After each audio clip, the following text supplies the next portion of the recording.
You all may be seated. This is an interesting parable Jesus tells today. It has a real specific meaning for Jesus' setting, but then there's things that can speak to our hearts today. So we're going to get into that in just a minute. But I wanted to ask, have you ever heard of, does anyone know who Pat Riley is? He's a coach. He's a basketball coach. I know some of you obviously know who he is. Pat Riley was a very successful basketball coach for the Lakers. He had Magic Johnson and in the 80s, and then he coached with the Knicks in the 90s and the Miami Heat in the 2000s. Won a lot of titles. Pat Riley was asked why he thought like teams that were championship teams always eventually fizzled out. They said it's got to be age or things like that. And he said, no, that's not what it is. He said every team eventually will succumb to what he calls the disease of more. The disease of more. Where a team that starts being united and grateful to be on the same page and having a common goal starts to get entitled. Right? The guy who makes 10 million wants to make 20 million. The guy who's a role player wants to be a starter. The guy who's a starter wants to be the star. Right? He said eventually all teams fall apart because of the disease of more. And I think what he's talking about doesn't just apply to teams.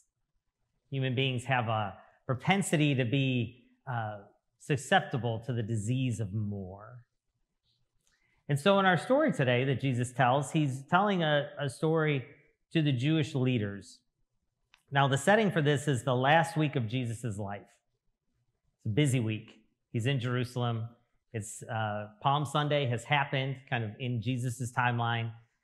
We're not at the Last Supper or any of that yet. It's during the week, and Jesus spends his day teaching at the temple, and the religious leaders come and just want to harass him all day long. They want to try to trap him, get him to say something wrong, have him offend someone, try to trick him, ask him like impossible questions. And so after about a day and a half of that, Jesus tells this story about the parable of the tenants. And just so you know, if you heard this parable and it was confusing, it wasn't confusing to them. Right? And that's not because there's something wrong with you, but because Jesus was telling it specifically to them. And it says at the end, when the chief priests and Pharisees heard his parable, they realized he was talking about them.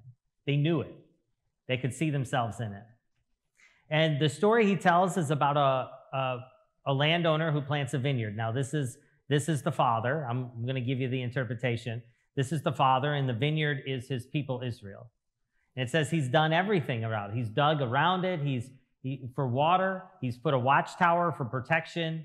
He's built a hedge. He's done everything for this vineyard to prosper so that when it's harvest time, there'll be lots of grapes and you can make lots of wine. But what he says is when he comes to collect the harvest, they reject it.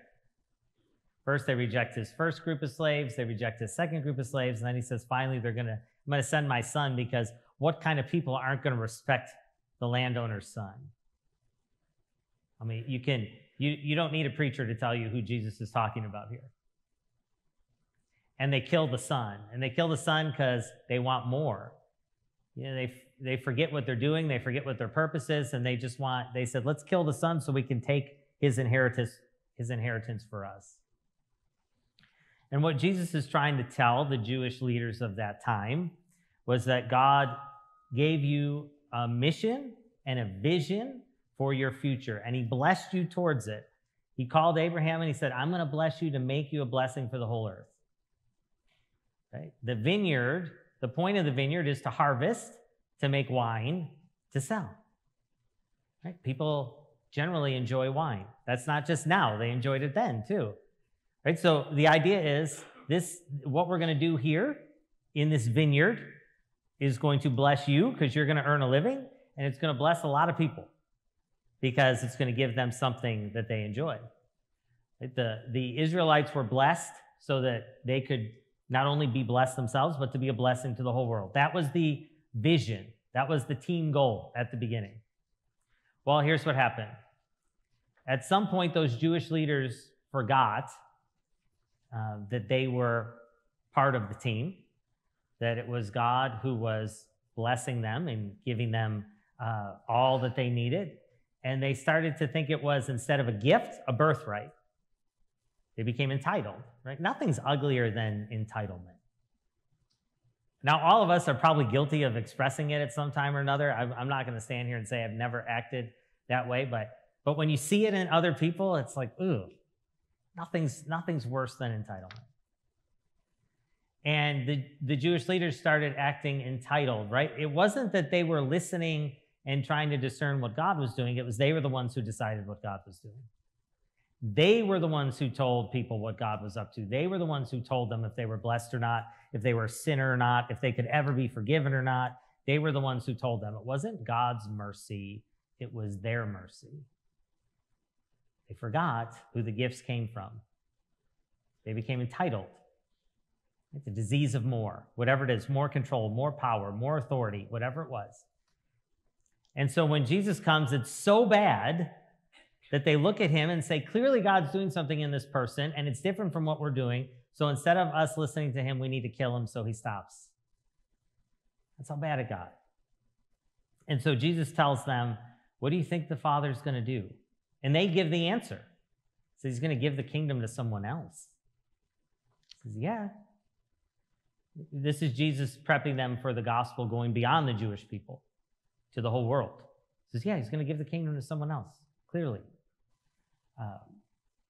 And they understood that. And so in the earliest days of the church, this story would be kind of a map, a message about how the gospel would go to the Gentiles and the Romans and the Greeks and all the other people that the Father was now expanding the vineyard. That was then. That's how they understood it. But today, we don't necessarily have the same issue, right? We don't think of the gospel as being specific to one group of people. But the disease of more, that entitlement, there isn't a human heart that can't be susceptible to it.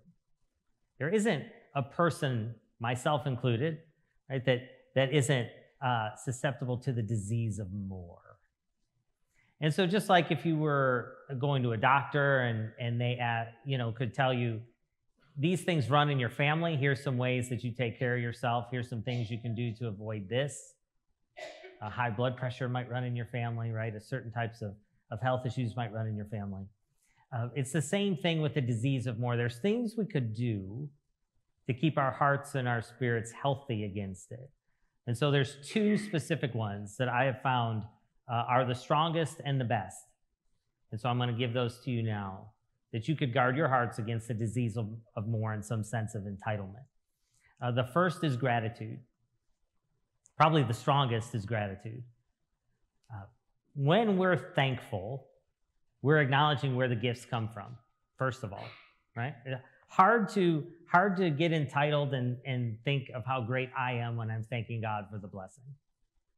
We're remembering where things come from. Gratitude is so important in keeping our hearts from catching the disease of more. And there's a couple simple ways we can do this. If you're looking for, well, I get it, but how do I start? I would offer this. When you find yourself in these two places, one, being angry that you don't have something you feel you deserve, or being afraid that you might not have enough of something. Those are two emotions we're all aware of. We're all human beings here. We've all felt them. We all experience them. We may be experiencing them right now in a season in our life. But when you feel those things, then you just catch yourself and say a prayer of thanks. Have you ever driven somewhere and it's a place you've driven to so many times you don't even remember how you got there? Your brain just kind of goes in autopilot and you just end up somewhere. That's how our brain works. Our brain creates pathways, and the ways we go often are just going to be the most natural ways, right? They're the easiest first paths that our brain work in. It works that way with directions. It works that way with emotions and responses too.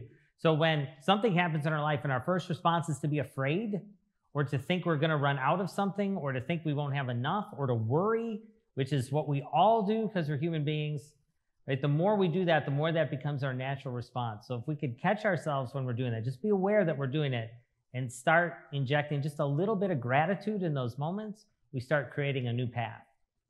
We start creating a new way. That's just a real practical tip of how we can start changing our hearts to be more grateful. And then the second is generosity. Right? Generosity of time, of spirit, of wealth, of all those things acknowledges one that it's not by luck, right? It's not just random. But you've been blessed to be a blessing. That was the original mission statement of Israel. That was Abraham's mission statement. God said, I will bless you that all the world will be blessed through you. You are blessed to be a blessing. Right? God's blessings come to us so that they can go through us. God's big enough to do that, right? There's no finite amount of blessings where he says, you know what? I've only got this much mercy.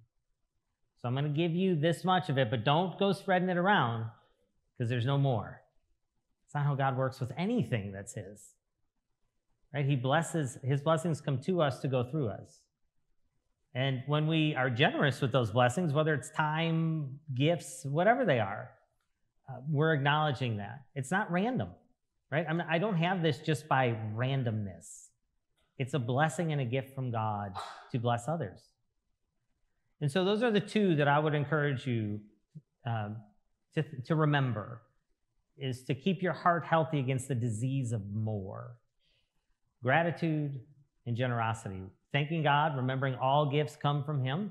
Every good and perfect gift comes from the Father of lights, right? Remembering that. And then remembering his blessings come to us to go through us. Right? They're not just meant for us to sit on. That's what Israel was thinking all that time. It's our birthright. It's ours. It's a possession we have. And God was saying, no, this blessing was for you to bless others. God can do both. He can bless us abundantly to be a blessing to others, and we both are blessed. So those two things, all of us could have the disease of more. The two ways we guard our heart: gratitude and generosity. In the name of God, Father, Son, and Holy Spirit. Amen.